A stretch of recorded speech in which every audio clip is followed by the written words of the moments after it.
Araba kendi kendine. Öyle yavaş yavaş gidersen alırdın.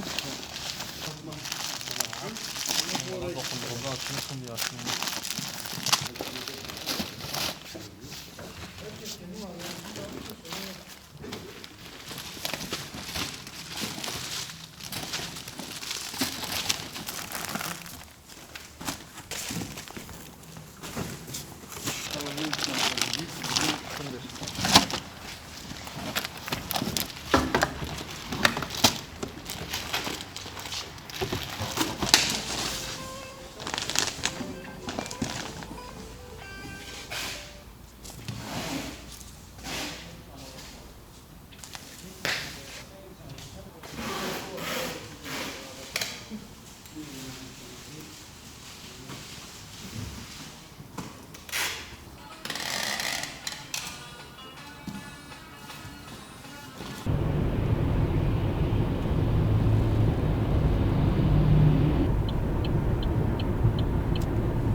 Geri gönderiyor.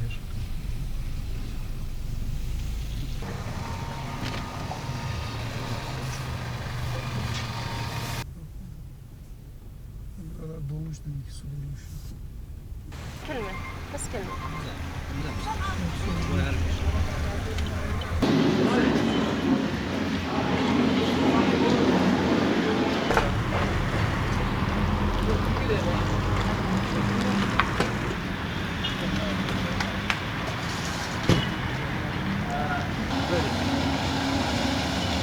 بدنا عليها وتوزع ما على زكاية ولا ثاني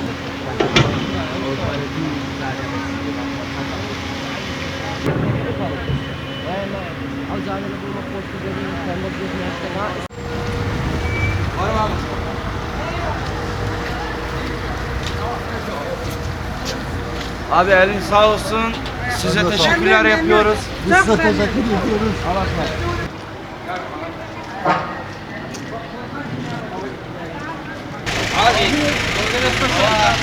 Tamam ya.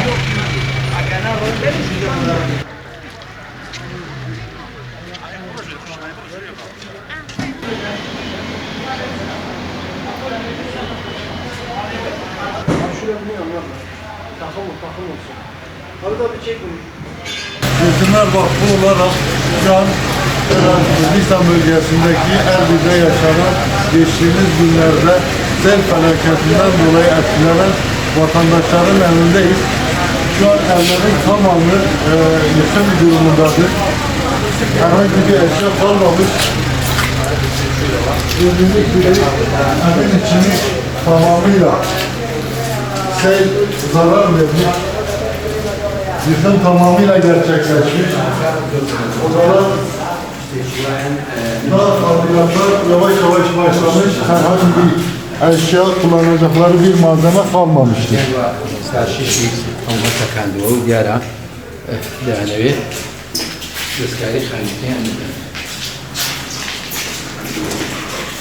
Burada başka bir oda su seviyesinin çıktığı nokta şu an yaklaşık 1,5 metre. Evin içini doldurmuş. Tabii vatandaş kendi imkanlarıyla şu an biraz temizlik yapmış. Görüldüğü gibi suyun seviyesi yaklaşık 1,5 metre kadar bölgeye kadar çıkmış. Evde herhangi bir kullanacakları eşya, malzeme de kalmamış. Allah-u Teala bu felaketleri bir daha vermesin. Şu anda Erbil'e bağlı Kuştepe nahiyesindeyiz. Geçtiğimiz günlerde yaşanan sel felaketinden dolayı afetzadelere getirmiş olduğumuz yüzlerce gıda kolisi, battaniye ve ısınacak sobaları şu an dağıtıma başladık. Sizlerin de gördüğü gibi felaketin halen yaraları silinmiş değil. İş makineleriyle şu an çalışmalar devam ediyor. Felaketin boyutu anlatılacak gibi değil. Gerçekten insanlar çok mağdur şu an burada. Birçok ailenin evi yıkılmış. Herhangi bir kullanabilecekleri eşyalar da kalmamış. Bayağı bir mağduriyet yaşanıyor. Allah razı olsun tüm hayırseverlerden. Görüyoruz ki burada herkes el birliğiyle yaraları sarmaya çalışıyor. İnşallah en kısa sürede buradaki hasar en aza indirilir inşallah.